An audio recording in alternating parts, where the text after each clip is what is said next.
Hey there. Welcome to the Pine Island Experience podcast. I'm Joanna Anderson with my husband, Trygve.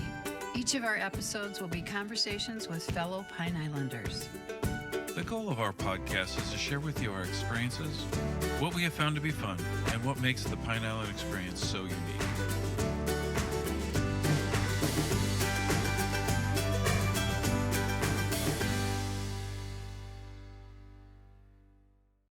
You know, it's so funny. It's random, but someone left a cat tree. I think if you watch our videos, someone left that. It was in a box outside the door. I'm like, ooh, what do we get? I got inside. Oh, it was really cool. Of course, I had so much help putting it together. Every cat in the building was like, ooh, leaves and a box and little moving things. And I'm going, oh man, I'm going to be missing parts, but let's go for it. And we did. And I would have thought, being that there's like astroturf on the bottom and leaves and all this stuff, I would have thought for sure I'd have someone peeing on it or them eating the leaves off of it. They have taken such good care of this tree. I'm so proud of them. They lay in and look out the window at the peacock that comes, and they love that tree. And someone else left. I showed up the other day, and there were two, the best I can describe them as donuts. And they look like they're made out of like wool or felt or something, and they're round. And they're hollow. So a cat can go inside the donut or, go in there, or they can lay on top of it. My God, those are awesome. I have never seen that, either one of them not occupied. Someone is always using those things. So, of course, all the volunteers are like, where can we get one? We want one now at home for our cats. Of course, I researched them. They're like $50, but now I just found them for $17 on Amazon. So, of course, I had to order that right away for my, the seniors at my house. You were listening to Marnie, Executive Director of Helping Paws Animal Sanctuary. She was speaking about gifts that were left for the kitties at her rescue in St. James City. The sanctuary has an average of 120 cats, kittens, and special needs kitties. It is an all-volunteer, no-kill rescue, providing a wonderful home for the kitties in rooms, not cages, waited on by loving volunteers as they find them a new forever home. And now, here's Marnie. Thank you, Marnie, for coming. My pleasure. We appreciate you being here, and especially want to thank you for saving all those kitties. I know that your sanctuaries have been over. Helping Paws Sanctuary, our animal sanctuary, has been in existence for over 13 years. That's phenomenal. Yeah, it really is. I mean, it seems like just yesterday when I was getting permits and opening up the place. And, time passes so fast, and I've learned so much along the way. But we average about 200 adoptions a year, somewhere in there. Well, I shouldn't say adoptions, but we do take in about 200 cats a year, and we try to make, do about the same in adoptions. So over 13 years, that's a lot of kitties we've worked with. Well, let's learn about you. We just learned you're from our state too. We're all from Wisconsin, all cheeseheads. Yeah. And let's start there. Okay. Growing up in Wisconsin, what you did there and how you ended up in Florida. Well, it's funny because if you would have asked me back then what I was, was I destined to do this? I think when you're a kid, everybody's like, oh, if I ever win the lottery, I'm going to open up an animal shelter. Don't we all say things like that? And, pipe dreams. And, I started out as a graphic designer. I owned a temporary staffing business for a while. I mean, I did all kinds of stuff and contract work for Harley Davidson. I mean, all kinds of different things. And then my business partner and we were just stuck with the business. It wasn't, we just couldn't times were really hard. And I mean, I needed to change, and we needed to sell the business and split and go our own separate ways and stuff like that. And I was tired of the snow. That was really the gist of it. I mean, sounds familiar. So it was kind of like literally took a dart through the map, threw it at the map, ended up in Cape Coral. That is literally how I got here. Oh my gosh. We came down here on vacation, my mom and I, and put an offer on a house because she's like, if you're going, so am I. I'm taking early retirement.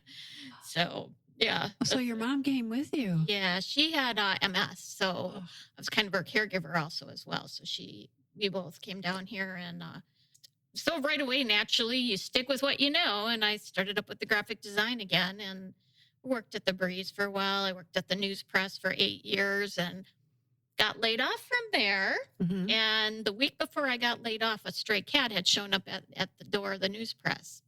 Well, of course, I'm going to do something about it. So I did. I took him in and took him to the vet, and everything turned out he had leukemia.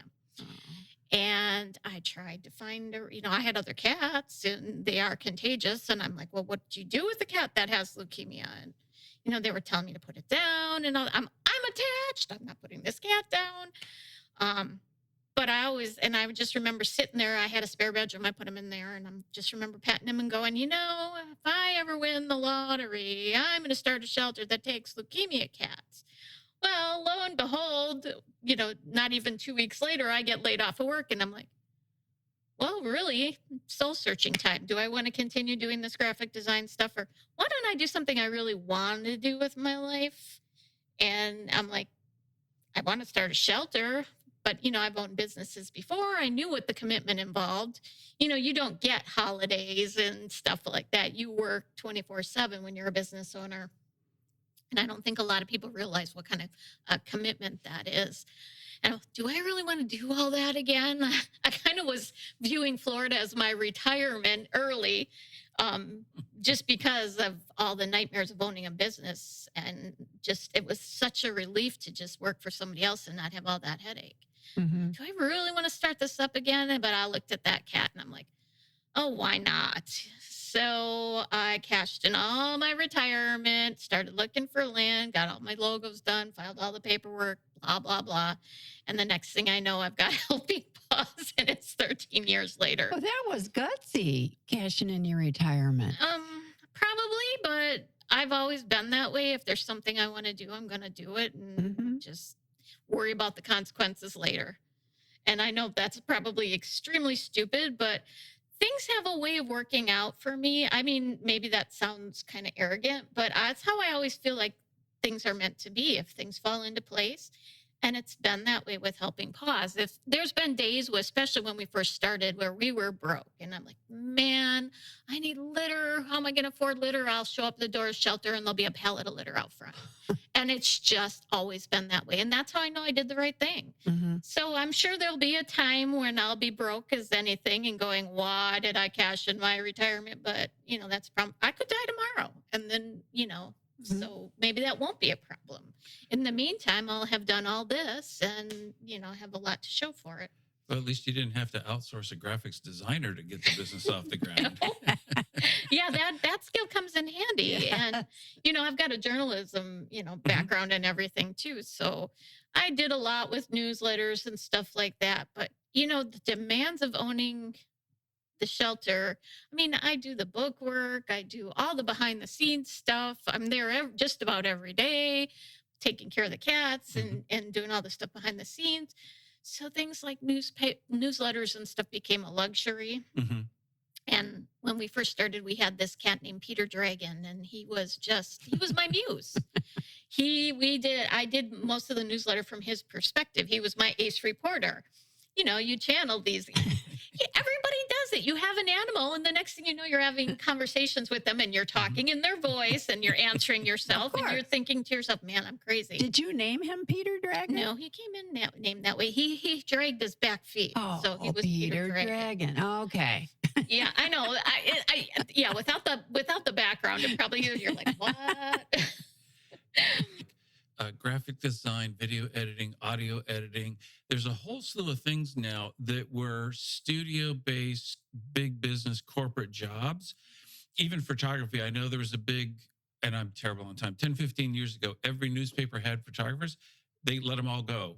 And now what they do is they just source them from freelancers or, the business environment is really, really changing where it's not that those skills are unvalued, but when things got tight in the economy, it seemed like those were some of the first jobs that were. Well, nowadays, everyone's a photographer. We all have cameras on our phones and digital photography. Just a normal person can be walking down the street, catch the right picture, and they can sell it. I mean, you don't need to be. And I feel sorry for the people that really love photography and they made that their vocation because there isn't the jobs for it anymore. Mm-hmm. But what are you going to do? I mean, that's kind of true of just about all businesses right now. You go to McDonald's and they have kiosks there. So, those jobs are going to be gone too. Yeah, the tolls are automated versus toll takers and so forth Exactly. from when we grew up. Before we leave your background too much, pets that you were growing up, how many, what kind, etc. So if you seem to have a sincere love of animals, Oh, that's and it probably got seeded many, many years ago. Well, I think the first animal we had was a cat. She was a grouchy thing that nobody could touch, but she slept in my crib with me. So I think that had something to do with it. Maybe I got cat love by osmosis or something. But if I went to pet her during the day, I mean, I was a toddler. She'd scratch me, and my mom used to be like, "Oh no, she's gonna go to the doctor, child abuse," Mhm. But I didn't care. I loved that cat, and my aunt and uncle, they had cats and dogs, not German Shepherd, big golden retriever, little yip yip dog. It was just I was always surrounded cats and dogs, but then of course, I went through my fish phase and my gerbil phase, and I found it. It was like mine. You have to have it. So you're an animal lover through and through. And that's kind of why I named it Helping Paws Animal Sanctuary, because the original goal was to take all kinds of animals. But the reality is, when you're on rent, it's not fair to take a dog in when there's no place for them to run or to go potty. Right, okay. So, my goal is to someday get some land out here, build a new facility, and be able to help all kinds of animals. And we had chickens show up last year, and I named them Bert and Ernie, and I fell in love with them. And then I think I maybe either overfed them or the coyotes got them. I'm not sure, because they disappeared one at a time. I don't know much about chickens. Yeah. I just know food is love, and that's what you did. Could have been the coyotes. Yeah. So, and now we have a peacock that shows up every night. So I buy her birdseed and give her grapes and things like that. That's fabulous. It's funny because the cats look out the window at her, and they're like, I can just picture the comic, above their heads of the roast turkey dinner, like, ooh. Tastes like chicken. Well, what made you pick Pine Island? I live in the Cape. So originally, I will confess, I looked around for, rental, places out there. The rent was astronomical. They were tiny. It wasn't air conditioned. And so I drove out to Pine Island one day and just started looking around. And my zoning is limited to, either commercial or industrial or commercial agricultural. Mm-hmm. So I came out to the industrial park, which is where we are, and I saw the building that we are in, and it was for rent. And I'm like, oh, I wonder how much. And I called the landlord, and he's like, $900. And I'm like, I can do that. And he's a wonderful man, and he has been so good to me since we moved in, and completely supportive. And the next thing I know was taking a second unit so that we could house those leukemia cats that I wanted to. And now it's 13 years later, and we're still there. And the land that across the street from us, the mosquito control place, they moved out. That land is for sale now. It's 13.5 acres. There's a pond there. It's gorgeous. It's fenced. It's like my dream property. Sure. I wouldn't have to go very far. I would just have to go across the street. You could have ducks. My peacock lives there part-time. Okay. But unfortunately, I'm sure it's like $1 million some dollars. And then it would be like another $1 million to build. So that's, after COVID hit, fundraising has been almost non-existent, because where do you house? We used to have an auction every year. There's just no place to go. A lot of the islanders don't want to leave the island, and you need a facility that's big enough to house everybody and items and things like that, and serves alcohol, because let's face it, people do bid better when they're a little tipsy. Right. Yeah. And the only place that really kind of fit the bill would be like the German American Club, which is where we were having it. And that's as close to the island as I could get. And they haven't been doing much. So, yeah, we haven't been able to do it. Now, when you, not to bring up a painful memory, when you got laid off, did you consider multiple businesses, or did the light just come on that this was the time for a sanctuary? It was one of those things where I'm like, if I'm I can just keep doing the graphic design thing. Because it wasn't the fact that I wanted to own a business again, because that was like actually the negative, the whole part. I remember how much work went into it. And if I let myself think about that too much, I probably would have chickened out, because I really did not want to do all of this all over again.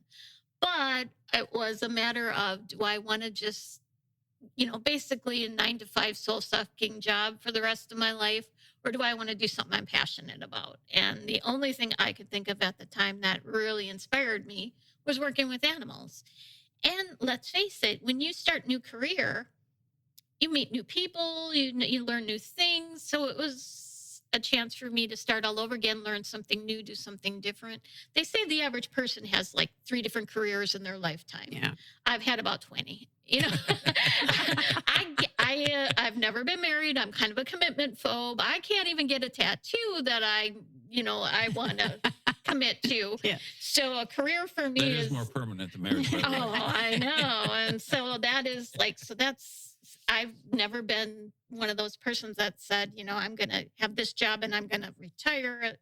No, I've just been kind of like, do what makes me happy at the time. I know that sounds really terrible, doesn't it? No, it doesn't. What's the saying? Find something you love and then make it your job. Exactly. Well, the other thing is you believe in yourself. Well, So you know it's going to work out. bored very easily. That's the Oh, okay. problem. So you have to be moving all the time and working all the time and planning and and it requires so many different facets out of me that I don't have time to be bored. There's always a demand. And just when I think things are going smoothly in an emergency, like this morning, I get a phone call, one of the cats is peeing blood. Okay, got to jump on that right away.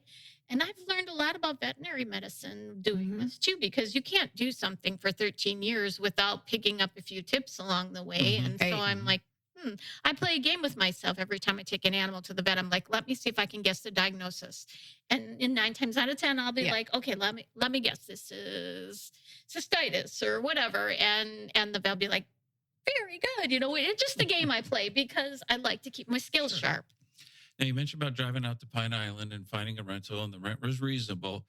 Share with us, if you could, then the process from the commitment from the landlord, and then what you all went through to be able to actually open the door and start hosting animals. Well, I did. I kind of, the hardest part for me was the 501c3 part, filing that paperwork. But I was very lucky. My accountant helped me out a lot with that. I'm not a numbers girl. I do not like math. So the first thing I did was get myself a very good accountant, and she's been with me. The whole staff over there is wonderful, and they help me with all the forms and everything. But our lovely government, apparently you mail these forms in and you wait to hear back. You're supposed to hear within 6 months or something like that. Forgive me, my brain's a little fuzzy. It's been 13 years. But I do remember it was like a little over 5 months. And I'm like, I still hadn't heard anything. I'm like, what the heck is going on? And I'm not one of those people that likes to bother people. I'm like, I trust people to do their job and get it done, and then they'll get back to me. Well, I hadn't heard anything, and I started to get nervous, and just something made me call and just check. And she's like, oh, you forgot to fill out one question on there.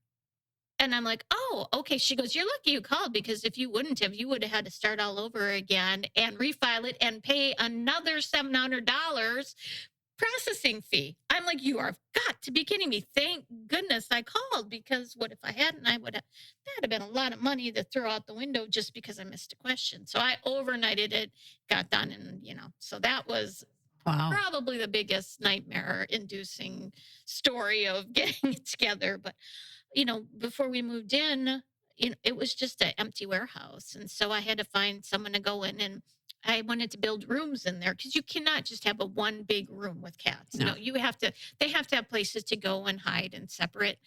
And you have to have different places where different temperaments can be, because let's face it, you've got bullies, you've got meek ones. If anybody that has animals not everybody gets along. They're like people. There are some people we just don't like, and we don't know why we don't like them, but we don't, and we don't want to be near them. So we need to be kept separate. And so we had to build that all out, and we had a shelter shower. My friends threw me a shower instead of a baby shower, because I never got married or had kids. So they had a shelter shower for me, and we had litter box cake. A litter box cake? Okay. It was just a good time. And they brought, litter and food and different things like that. And I hadn't intended to open right away, but I had gotten a call from someone about a cat that someone moved away and left an apartment complex and he had nowhere to go. And his name was Kermit. And he was our very first cat. And I brought him in and he was there helping me get things ready. He was just kind of like my buddy. He's a real old kitty. So he lasted about a year before he passed away. And that just ripped my heart out because he was, he was the buddy that helped me get everything started. He was the first one. Mhm. Yeah. Oh. So about how many months? So you waited about 5+ months to make the call to find out about 501c. I mean, like permitting and Oh, whatnot. permitting and stuff was really easy. That Okay, good. was Okay. just piece of cake, kind of, typical, call this, file the paperwork, send it in, it was done. Okay. All that stuff was relatively easy. And that allowed you to open. You just needed I the just needed 501 for the. Okay. all of that took me like a week or two. Oh, okay. I got it all done within the first month. It was just building the internal structure the way I wanted and Right. setting it up and getting Right. litter boxes and cat trees. Then your and that stuff. accountant can tell you what you need to do, Yeah. how to, what to buy, the paperwork you needed Well, to supply. Not really, because there really isn't a whole lot. No? It was just getting the building permitting done. Okay. I didn't have staff, and I That still made don't. it easy. No So I don't have employees. payroll. Right. We're still all volunteer, and that's the way I don't even get paid, which really sucks. But I just can't justify taking a salary if these guys need something. So really, after I got all that done, it was just matter of getting the building set up the way so that we could take in animals. It was comfortable for them. And then we read something about Thomas O'Malley, who was an inspiration. Talk a little bit about that. if you Well, could. that kitty I told you about when I got laid off from work that showed up at the door was Thomas. Oh, okay. And he was named after Thomas O'Malley and the Aristocats. And he had leukemia. And, after I got everything set up at the shelter, I was so attached to him that he ended up staying with me at my house and he lived a wonderful life, but the disease eventually took him. Mhm. So when it was time to let him go, I got him cremated and I have his ashes in a framed picture of him over my desk at Helping Paws Aw. because he was my inspiration. Yeah. He inspired you to do it. Hmm. And he lived about 5 years more Yeah, with you? I'm trying to remember exactly the date, but I think I had him for a total of 5 or 6 years. Nice. He had a good life then. Well, it was better than how What they were was. telling you to do with him. Exactly. Yeah. But I've learned with leukemia, you just don't know. They can live long, normal lives if they're low in stress, have healthy food, regular vet checkups. Or if the disease has progressed enough, it can take them right away. And it seems like the younger they are when they have the disease, the shorter the life expectancy because their immune systems are so, Compromise. yes, exactly. That's the word. Yeah. Well, we had 2 cats with thyroid problems, and one ended up 23? Or am I Yeah, she mistaken? lived to be 23. So They I mean, live forever. up front, you don't know what it's going to mean. And to your point, a pet can go quickly or they can take a long time. We got to the point, if memory serves, we had a pot rack at the time over an island, and the vet had given us an IV bag. And she would hold the cat, and I'd put the needle into the back of the neck. It needed to be hydrated. That was in the last 3 months of its life Yeah. or something like that. But Yeah. not to be pessimist, but you hear the diagnosis and you say, well, we need to get ready because you never. And would she live 8, 9 years probably with that diagnosis or something? Crazy long, and no real treatment per se. We did have one irradiated because we're not quite as committed as you are, but we're pretty committed to pets. Kind of situation. I had one. I had one growing up that had, thyroid is one of the major issues, and I remember you saw a lot more of it. And I remember we had one that we were going to have irradiated, but it turned out he had a heart murmur too, and we had to drive to Madison to get it done. Sure. And by the time we got there, he went into cardiac arrest. So they were like, "No, he's not a candidate for this." They stabilized him, told me to keep him, stress free as possible. But with my lifestyle, we moved around so much, the stress of always moving ended up taking him out. I remember we moved into a new home and I thought he was going to be so happy there because there were big windows and big backyard Yeah. and all this stuff. And the night we moved in, he had a heart attack and died in Oh, my arms. geez. And I'm like, oh, I'm like, that just soured everything. Oh, Moving is so difficult. I remember we were moving once, and I said, the cats are not going to like um, the movers. There'll be open doors and etc. They could get out. They're not going to want to be in their carriers. And I said, I've got a great plan. I'll take them over to the new house the night before, sleep in a sleeping bag, and then, they'll be safely in that house. Come back over, help you with the movers in the morning, and then they'll deliver the furniture in the afternoon. Like, those animals were beside themselves because I didn't think about this till later. So, and long story short, it was a stupid idea. There was none of their or our smells in that brand new home. It was all foreign smells. And oh my God, I did not sleep that night No. because they were so upset about the stress of the move. Oh, yeah, absolutely. And I'm sure there weren't as many places to hide and things like that, or it was all unfamiliar territory. Yeah, I can see that. So you mentioned about 200 intakes or whatever you referred to it per year. On average, how many cats are you taking care of at the rescue? And then do you know about how many you're able to adopt back out? Well, things like that are weird because it's all depending upon, like right now, since the hurricane, our adoptions are we are going to have not nearly as many adoptions this year because people aren't in a position to adopt. They don't have houses. And now it's starting to pick up a little bit, and the people that are coming in want kittens. So I feel bad for the older cats at the shelter. In fact, I've been telling people who want to surrender their cats to us, try and find a shelter that hasn't in an area that hasn't been affected by the hurricane because it's not fair to bring them to us. They'll just sit here. And it's not that we're a bad place, but it's more fair for a cat that has a shot of getting a home. Yeah. But we keep about 120 cats on average at the shelter. Our max capacity is 200, but I don't like to approach that unless I know I've got enough volunteers and money coming in. Right. So that really hinges a lot on that. Yeah. Cats surprisingly need to eat. They need clean litter. Well, and that's notwithstanding. they're very picky too. They want their Friskies. That's their favorite. And I try to sneak in the generic every now and again, and I get the look. And the price of Friskies is way through the roof now compared to what it was when I started the shelter. And speaking of, we were talking about diseases and stuff like that. I'm seeing a lot more diseases now than I did, years ago. And they're all weird, like really prevalent. We see a lot of stomatitis, which is when their immune system attacks their teeth. And the only thing they can do for that is full mouth extractions and Oh, steroids, no. things like that, different treatments. And Oh, no. we had a 1-year-old kitty that had that. She had to have all her teeth pulled out, and she's been on, anti-inflammatories and antibiotics her whole life. And the only common denominator I can see is the water and the food. And so to me, I'm thinking it's the additives in the pet food. That's what I'm guessing. And it goes the same with people. We see Yes. lots of disease in people that we haven't seen years ago. And that stuff's in our food too. So I think the average life expectancy for animals is actually down instead of up. Oh, no. Call me crazy, but I used to have people come, oh, my cat was 20 when it passed away. And for me, I mean, I'm seeing more and more, that 13, 14, 15 is about the time where they're going. Interesting. Okay. But that's just on my casual observation. Well, you would know you're with them. But I'm also in a very high stress environment.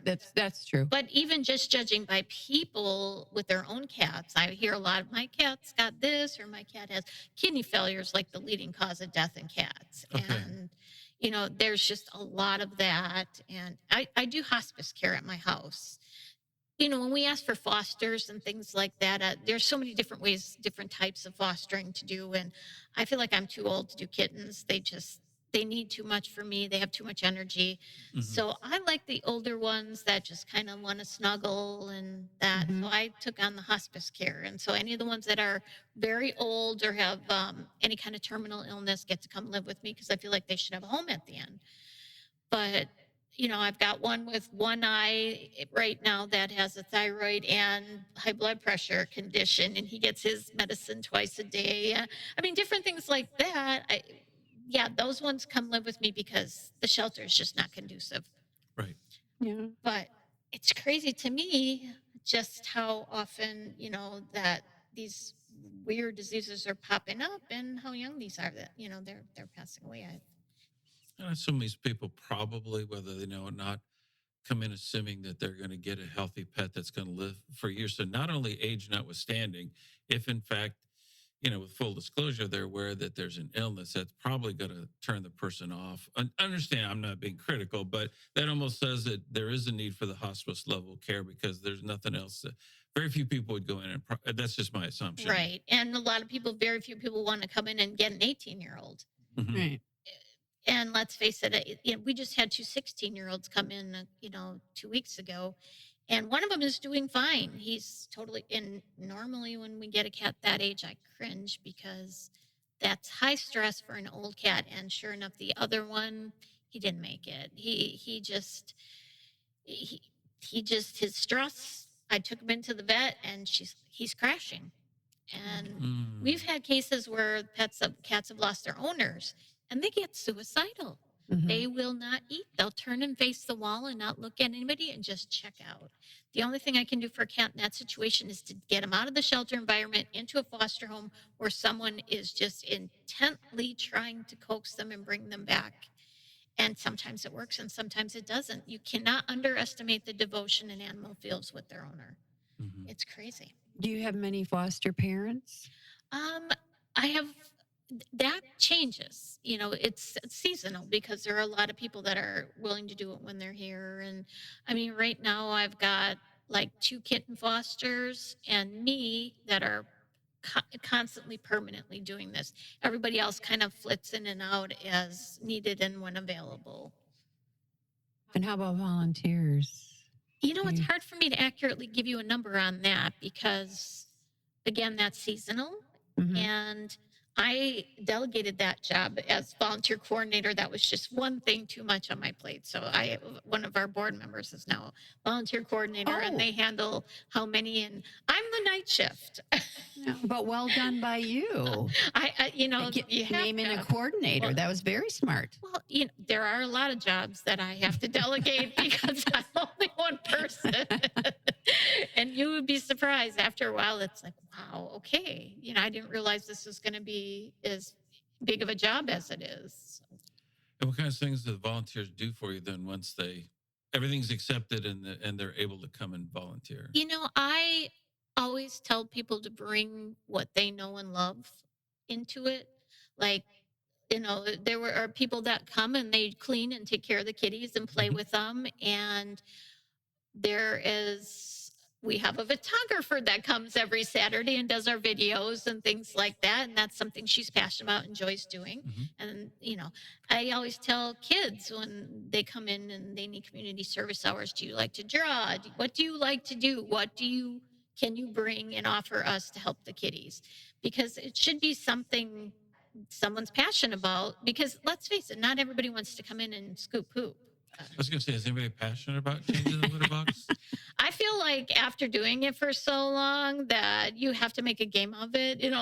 Shapes in the clouds, shapes in the litter box. You got to do something because otherwise you would scream. It's very monotonous. But after the hurricane, I wasn't able to get out here because I live in the Cape. And we only had one volunteer out here at the time that lived out here. And I felt so bad for her having to go out to the shelter every day and take care of them all in the heat with no power, all of that. So the first thing I did after the hurricane is I invested in litter robots because they have a battery backup system. So I thought, in case there's ever this problem again where I can't get to them, and at least I know they have a day or two with clean boxes before, food and water wasn't an issue because I had stacked up all their food up real high and there were tons of food and water. We didn't really have a lot of damage to the building. So when I came in, after driving through all that devastation and I felt so horrible, I get out to the island and the cats are looking at me like, where were you? We missed dinner. And I'm like, you little snots do not know how lucky you are. Yeah. Everyone else is like, oh my God, how are you? How are the cats? And I'm feeling really guilty because I'm like, well, they're a little upset because they missed a meal. But they're cats. Yeah, they What don't do know you any better. expect? Oh, so you were fortunate in the building, in the location. Yeah, in fact, we boarded cats for people that evacuated. And I still do that. My only requirement is the cats are up to date on their shots because, well, rabies is by law, but the distemper, the FERCP, helps keep them from getting upper respiratory. And in a multi-cat environment, that's a must. Because I don't want someone to bring me their cat and go get it back home and it's sick. That makes me feel horrible. But the only preventative in that type of environment is to make sure their vaccines are up to date. I mean, they can still get sick, but at least, we know we've taken precautions.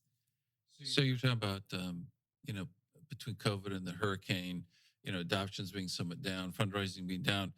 Hopefully now with things, coming back closer to a little bit normal, we're on, season is about to approach us. Are you trying to plan any fundraising or things in your mind to do to start to help it? The ideas and stuff like that I have, like we wanted to have a rummage sale and things like that. And a lot of our volunteers are older and nobody wants to take that on. We've all done it. It's a nightmare.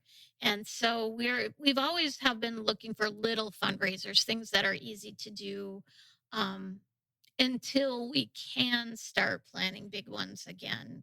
And I'm not getting any younger, so I do need some younger blood in there that has the energy to help us with fundraising and stuff. So I'm always on the lookout for people that wanted to help do that. Well, how did you start that one page on Facebook where it's the birthdays of you can start your own page to raise money for Oh, I didn't Helping actually Paws? do that. That's all over Facebook.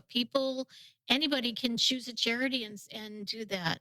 You have quite a few on there. Well, yeah, but if you'll notice a lot of nonprofits, people pick their favorite one Okay. and they pick their favorite charity and that's what they do. And I love it because let's face it, I mean, people get sick of me asking for money all the time. Sure. And I am in the wrong line work in all honesty because I do not like asking for help. I never have. I'm very independent. So for me to ask for something from people, it's like, oh man, I really don't want to do this. I don't want to bother them. Even when it's time to check out, when it's doing the adoptions, half the time I forget to charge people because Aw. I'm so excited they're going home. I don't pay attention You're to happy that. that they're And then I'm like, adopting. oh, and I don't like asking people for money. I hate it. I I don't absolutely think the hate it. accountant likes that part. I know. No, she doesn't. But you've had some interesting, like the one couple, they did the Santa paws and Oh, yeah. claws and That happened because somebody adopted a beautiful white kitty from us. And I don't know what happened, if it got lost or she let it outside or what.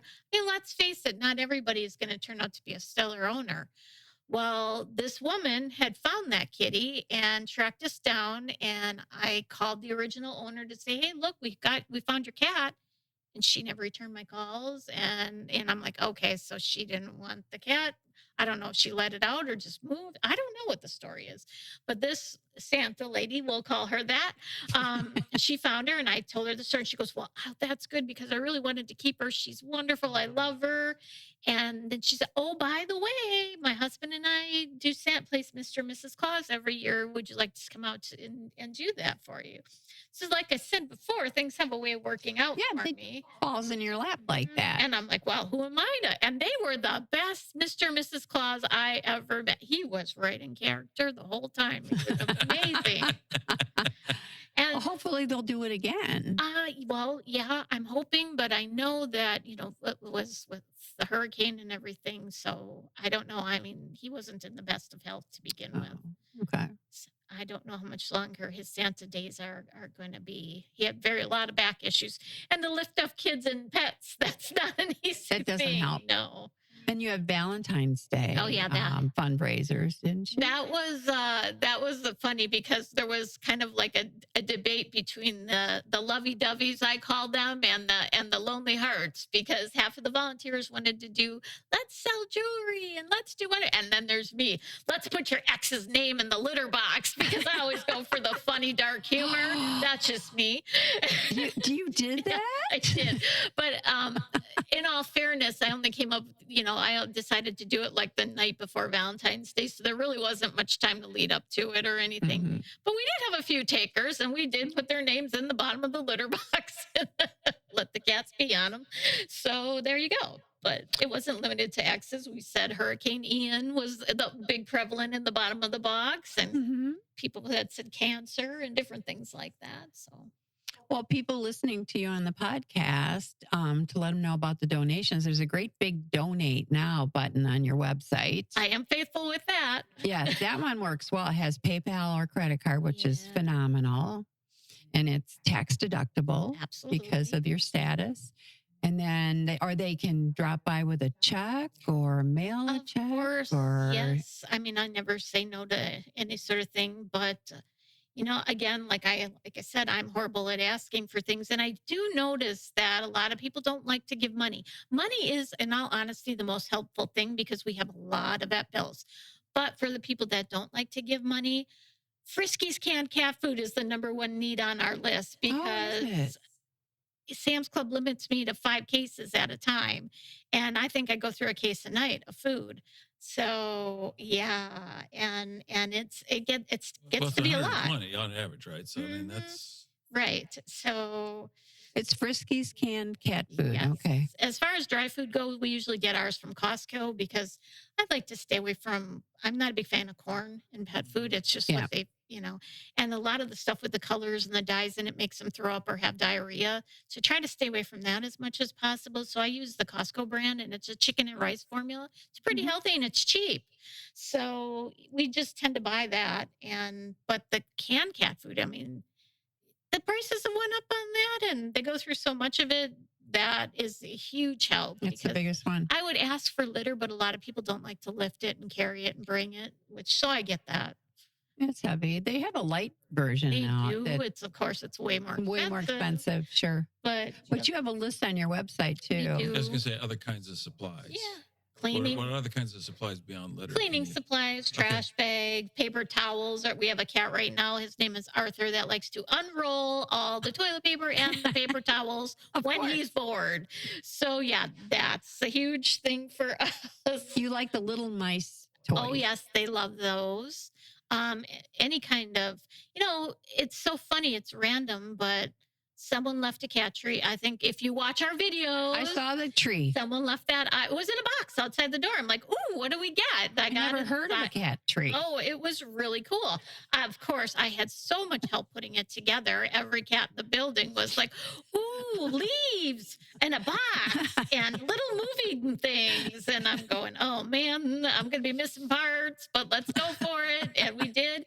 And I would have thought, being that there's like astroturf on the bottom and leaves and all this stuff, I would have thought for sure I'd have someone peeing on it or them eating the leaves off of it.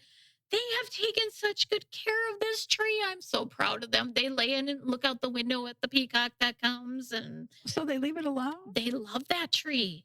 And someone else left. I showed up the other day, and there were 2, the best I can describe them as donuts. And they look like they're made out of like wool or felt or something, and they're round.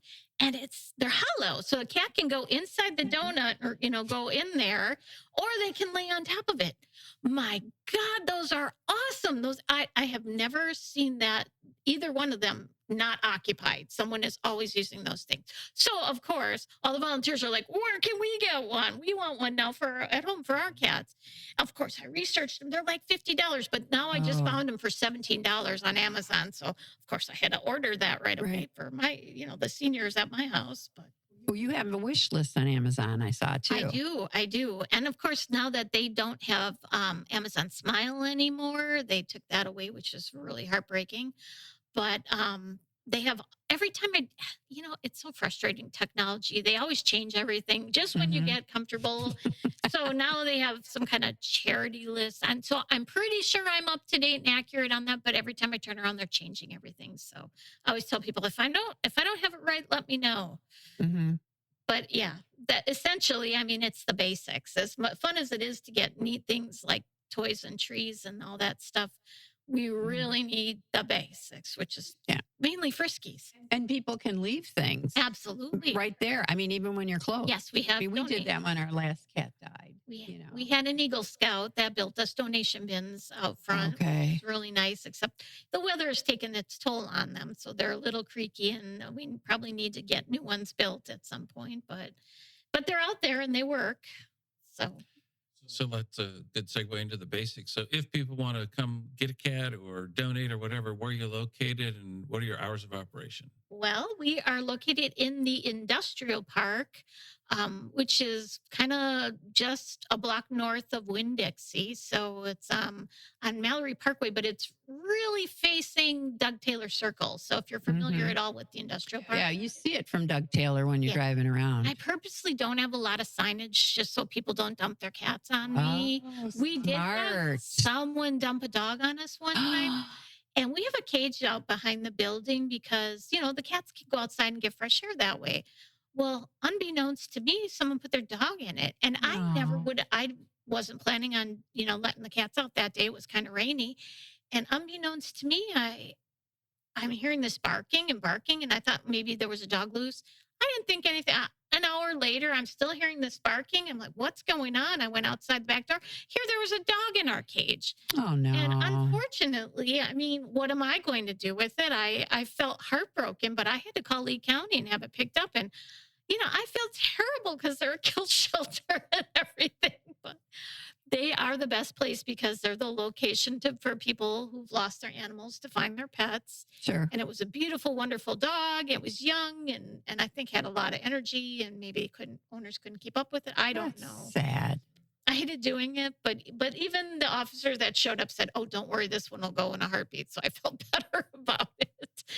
But Well, yeah, if they want to adopt, they can call you and make an appointment or go there. 5 to 7 every day except for Mondays and Wednesdays. Yes. And they're 5 days a week. Yeah. Just 5 to 7 is perfect. It's after work. Yeah, I have the market cornered on the after work crowd.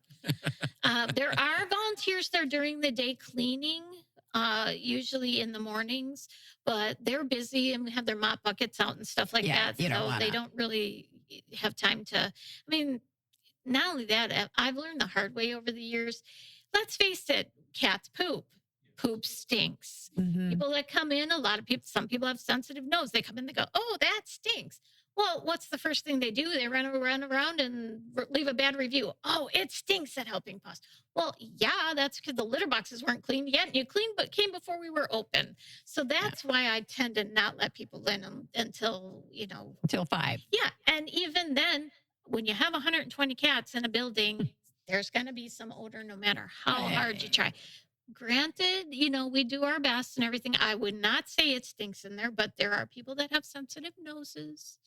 Yeah. But you don't go to a farm and complain about the smell of the fertilizer. You smell That'd be cows in very Wisconsin. anti-Wisconsin, It would if be you- very anti-Wisconsin. Are you No. still doing the special with if you adopt a cat, you get one free? Always. Seriously. And that never expires. So 6 years from now, you come in and you want your free cat. And I've been known to throw in a third cat too, if there's a family want that because And then you offer free kenneling free and boarding nail and trimming. nail trims. Is that because- special that you're doing that for it's people? all selfish on my part. I get attached to them when they live at the shelter. This way, I get to see them from time to time. So, yeah, I have ulterior motives. I'm not going to be complete. It's not completely altruistic on my part, is what I'm trying to say.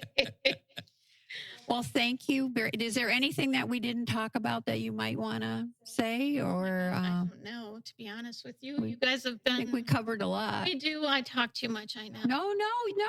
It's your passion. And everybody got to hear that. And I hope people listen and they donate.